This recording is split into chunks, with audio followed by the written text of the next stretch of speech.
중대재해처벌법이 시행 넉 달도 안 돼 개정 요구가 빗발치고 있습니다. 경제계가 개정 요구안을 제출했고 노동계는 거세게 반발하고 있습니다.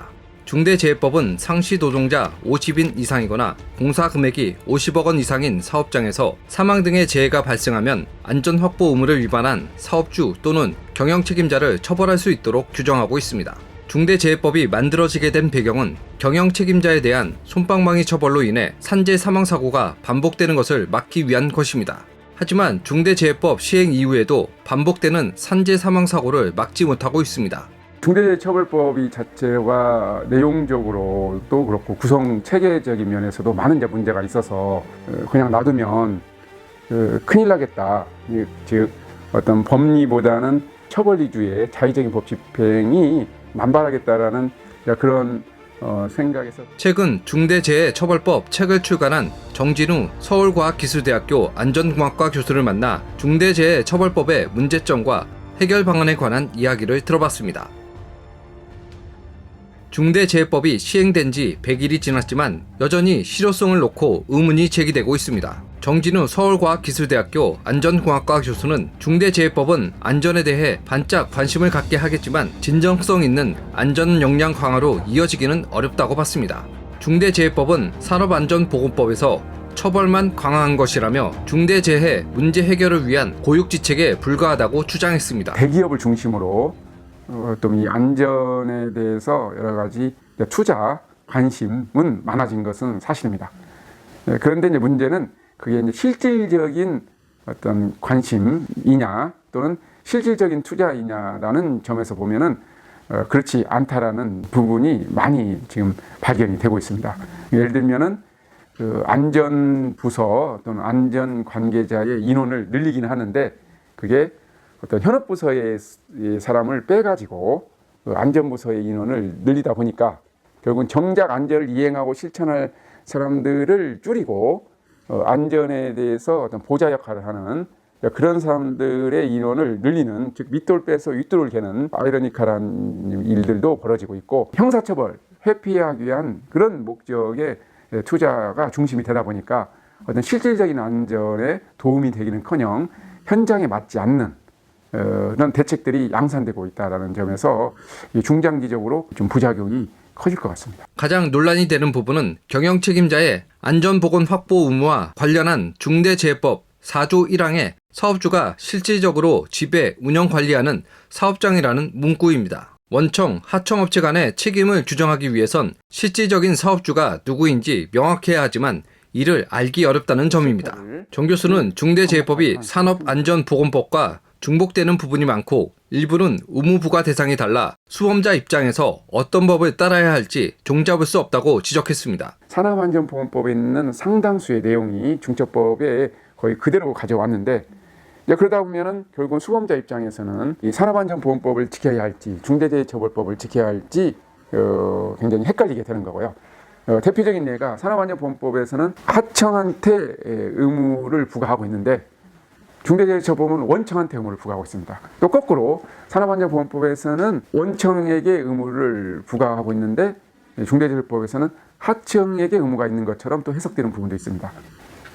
그렇기 때문에 산업안전보건법을 따라야 할지 중대재해처벌법을 따라야 할지 알래야 알 수가 없는 거죠. 그래서 이 법은 아무리 준법 의지가 있다 하더라도 누가 이행해야 할지를 알 수가 없는 그런 지금 지경입니다. 그러니까 우리가 적법 절차를 강조하는 이유는 민주주의의 원리 요구이기도 하지만은 실체적인 효과를 거두기 위해서도 필요한 절차입니다. 근데 이 법은 공청회 한 번 없이 급하게 만들다 보니까 그들이 의도했던 엄벌의 효과도 거두지 못할 가능성이 매우 크다는 거죠. 결국에는 주로 이제 서류 작성만 잘하면 처벌될 일이 없습니다. 그러다 보니까 결국 누가 처벌되느냐? 기득권에서 비켜나 있는 사회적 약자들이 주로 처벌되고 대기업들은 처벌받을 일은 아마도 거의 없을 것 같습니다. 결국 중소기업은 법을 구체적으로 모르고 있는 경우가 태반이라 자칫 중소기업의 목을 잴 수 있다는 우려입니다. 아울러 정 교수는 중대재해법은 아무리 준법 의지가 큰 기업이라도 누가 무엇을 어떻게 해야 할지 도저히 알 수 없는 규정이 수두룩하다며 이대로 시행될 경우 중대재해 예방에 실효성을 거두기 어려워 보인다고 지적했습니다. 경영자 처벌로 야기될 후폭풍에 기업들이 실질적인 안전 강화보다 처벌을 피하기 위한 방어에만 분주하다는 겁니다. 어떤 법이 정말 실효성을 거두려면 두 가지가 필요한데, 하나가 예측 가능성과 하나가 이행 가능성입니다. 두 가지가 갖춰져야 법을 실질적으로 준수하게끔 하는 그런 효과를 유도할 수가 있는데, 이 법은 둘 다를 갖추고 있지 못합니다. 누가 무엇을 어떻게 해야 할지를 알기가 어렵고 이행할 수 없는 그런 내용들이 많다 보니까 수험자 입장에서 형식적 대응을 할 수밖에 없는 그런 또 사정이 있는 상태입니다. 그러다 보니까 기업들이 또는 안전 역량 향상을 목적으로 투자하거나 지금 관심을 보이고 있는 상태가 아니라는 거죠. 그러니까 그런 형식적 대응을 법이 좀 조장하고 있는 측면이 강합니다. 예를 들면은 자녀가 공부를 잘 안 합니다. 부모의 입장에서 여러 가지 방법이 있는데, 그 한 가지 방법으로 윽박 지르고 하면은 애들이 컨닝이라도 해서 성적을 올리려고 하겠죠. 그러니까 부정행위를 해서 시험 성적은 올리긴 하겠지만은 그게 애한테 실질적으로 자기주도적인 학습 의지가 없으면은 결국은 속임을 당하는 것이지 학생의 자녀의 실질적인 학습 역량이 올라가지는 않거든요. 그런 거랑 비슷하다고 보시면 돼요. 지금 이 법은 중대재해가 발생하지 않으면은 집행기관이 강제력을 행사할 수가 없습니다.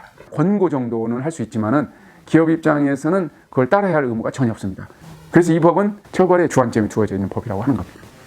윤 정부가 출범하자 경제계는 중대재해법의 개정을 촉구하는 활동에 나섰습니다. 중대재해처벌법 시행령 개정에 대한 경영계 건의서를 법무부, 고용노동부 등 관련 부처에 제출했습니다. 노동계는 윤 정부에서 예고한 중대재해법 개정 움직임에 대해 강하게 반대하고 있습니다. 산업재해 발생을 줄이기 위한 방법이 무엇이냐는 질문에 정 교수는 중대재해법처럼 경영자에게 직접 형사 책임을 묻는 방식은 근본적인 해결책이 될 수 없다고 분석했습니다. 그러면서 중대재해법은 폐기되거나 전면적으로 개정해야 한다며 법의 실효성을 높이는 것이 관건이라고 말했습니다. 이 법을 폐지를 하고 아까 종전에 있는 안전관계법을 보완하는 그런 수순을 밟는 것이 가장 바람직하고, 만약에 그렇게 하기가 어렵다라고 하면 차선책으로 이 법을 기존의 법들과 중복이나 충돌이 발생하지 않게끔 정말 실효성 있게 개정을, 전면적으로 개정을 하는 거죠. 현재의 법을 그냥 완화시키겠다, 어떤 규제를 없애겠다라는 식의 접근만 하면은 또 한 번의 혼란만 초래되지 전혀 감소의 효과를 거두지 못할 가능성이 크다는 거죠. 법을 개정하거나 개정하는 것의 목적은 실효성에 두어져야 합니다. 단지 처벌 강화, 엄벌 그런 식으로 접근하면 결코 목적을 달성을 못합니다. 그래서 예방 기준, 안전보건 기준을 정교하고 세련되게 그리고 실효성 있게 정비하는 것이 가장 중요한 일이고, 진정성을 가지고 정말 제대로 연구와 조사를 거쳐서 정말 신중하게 만들어진 법인지 또는 제도인지를, 정책인지를 좀 신중하게 판단을 해주십사. 그리고 또 그런 눈을 꼭 가져달라고 말씀드리고 싶습니다. 재해 예방의 선진국이냐 아니냐를 판가름하는 기준은 처벌 수준의 높낮이가 아니라 예방 기준, 안전보건 기준이 얼마나 정교하고 실효성 있게 만들어져 있느냐, 그 차이입니다. 처벌로만 보면은 북한이라든가 중국이라든지 아랍 국가가 이미 재해 예방의 선진국이 되어 있어야 합니다. 그런데 그 나라들을 재해 예방 선진국이라고 전혀 안 하지 않습니까? 중국이나 북한 같은 경우는 예를 들면 건물이 붕괴됐다라고 하면 사형까지 시킵니다. 개인에게만 모든 책임을 다 떠넘기고 그리고 거기를 악마화시키는 것. 그게 바로 후진국 권위주의 정부의 대표적인 특징입니다. 예방 기준을 정교하고 실효성 있게 만드는 것은 어렵기도 하고 전문성이 필요하고 또 시간도 걸리니까 가장 손쉬운 방법을 택하는 경향이 아주 큽니다. 구조 문제, 인프라, 시스템을 개선하려고 하는 데에 많은 노력을 기울이는 나라가 바로 이제 민주주의 또는 사회 민주주의 또는 어떤 사회 시스템이 잘 갖춰져 있는 나라라고 하는 거고요. 그거야말로 기득권에서 비켜나 있는 노동자를 보호하는 가장 효과적인 방법이라고 할 수가 있습니다.